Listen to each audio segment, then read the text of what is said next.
Welcome to CSK Darbar. இன்னைக்கு நம்ம வந்து சாய்பாபா கோயிலேருந்து 75 கிலோமீட்டர்ஸ் தள்ளி ஷனி ஷிக்னாப்பூர்னு ஒரு சனீஸ்வரன் கோயிலுக்கு போய்கிட்டு இருக்கோம். நேற்று வந்து சாய்பாபா தர்ஷன் ரொம்ப ரொம்ப நல்லா நடந்தது. 3 to 4 மணி நேரம் ஆச்சு பார்க்கறதுக்கு சாய்பாபாவை. அப்பா, அமேசிங்காக இருந்ததுங்க. அந்த அந்த ஃபீலே வேற மாதிரி இருந்தது. நான் வந்து இதுதான் ஃபஸ்ட்டு டைம் ஷிரடி டெம்பிளுக்கு வர்றது. இதுக்கு முன்னாடி நிறைய சாய்பாபா கோயில் அட்டன் பண்ணியிருக்கேன், போயிருக்கேன். ஆனால் இந்த சாய்பாபா வந்து மெயின் பிளேஸ் வருதுங்கிறது வந்து அது வேற லெவல் வைப்பு தான். இன்னைக்கு வந்து இந்த கோயிலோட சனீஸ்வரன் கோயில் வந்து சாய்பாபா கோயிலேருந்து 75 கிலோமீட்டர்ஸ் தள்ளி இருக்கு. இந்த கோயிலோட மகிமை என்னன்னாக்க, எந்த அங்கே சுற்றி உள்ள எந்த வீட்டுக்குமே கதவோ ஜன்னலோ கிடையாதான். ஏன்னா வந்து சனி பகவான் காப்பாற்றுவார் அப்படிங்கிறது ஐதீகமாக. அதனால் அங்கே திருட்டு பயம் எதுவுமே கிடையாதான். ஸோ அதனால் எக்ஸைட்டடாக இருக்கேன் அங்கே பார்க்குறதுக்கு. 2016 வரைக்கும் லேடீஸ் அங்கே அலௌடு இல்லை போல இருக்குது. அதுக்கப்புறம் கோர்ட்டில் அப்பீல் பண்ணி லேடீஸும் அந்த கோயிலுக்கு போகலான்னு அனுமதி வாங்கியிருக்காங்க. ஸோ போக போகிறேன். மோர் டீட்டெயில்ஸ் நான் அந்த சனீஸ்வரன் டெம்பிளை பற்றி தெரிஞ்சுக்கணுன்னு ஆசையாக இருக்கேன். நான் போயிட்டு வந்து உங்களுக்கு அதை பற்றி நிறைய ஷேர் பண்ணுறேன். இப்போ நம்ம சனி டெம்பிள்குள்ளே நுழைய போகிறோம்.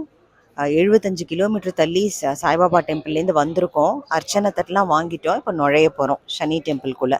சனி பகவானையும் அங்கே பிக்சர் எடுக்கலாமாமா இந்த டெம்பிளில். நம்ம பிக்சர் எடுத்து நம்ம வீடியோவில் பார்க்க போகிறோம். நவகிரக மந்திருங்க. நவகிரகம் நம்ம யூஸ்வலாக சின்னதாக இருக்கும்ல, இது வந்து சனி பகவானுக்கே உண்டானதுனால எவ்வளோ பெருசாக இருக்குது பாருங்களேன். ஒவ்வொன்றுக்கும் தனியாக ஒவ்வொரு ராசிக்கும் தனித்தனியாக நவகிரகம் வச்சுருக்காங்க. அதுக்குன்னே வந்து இந்த கோயில் நவகிரக கோயில்.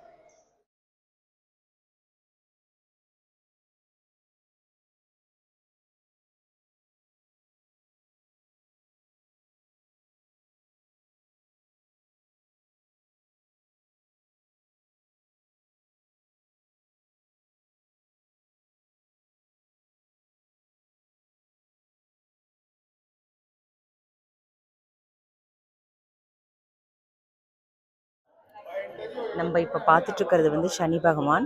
500 ரூபாய் கட்டினான்னா நம்மளே வந்து ஆயிலில் அபிஷேகம் பண்ணலாம், நல்லெண்ணெயில். நம்ம வந்து ஒவ்வொரு ஸ்பாட்லேயும் சனி பகவானை விசிட் பண்ணுறதுக்கு ஒவ்வொரு ஸ்பாட்லேயும் நம்ம வந்து தேங்காய் போட்டோம், அப்புறம் மாலை போட்டோம், அப்புறம் ஒவ்வொரு ஸ்பாட்லேயும் அந்த கருப்பு துணி அதுக்கு மேலே போட்டோம். ஒவ்வொன்றுத்தையும் நம்ம பண்ணிகிட்டே வந்தோம். பண்ணிவிட்டு ஃபைனலாக சனீஸ்வரன் டெஸ்டினேஷனுக்கு வந்துட்டோம். இப்போ எண்ணெயை விட்டுட்டு இப்போது பூவை போட்டுட்டு நம்ம கிளம்புவோம்.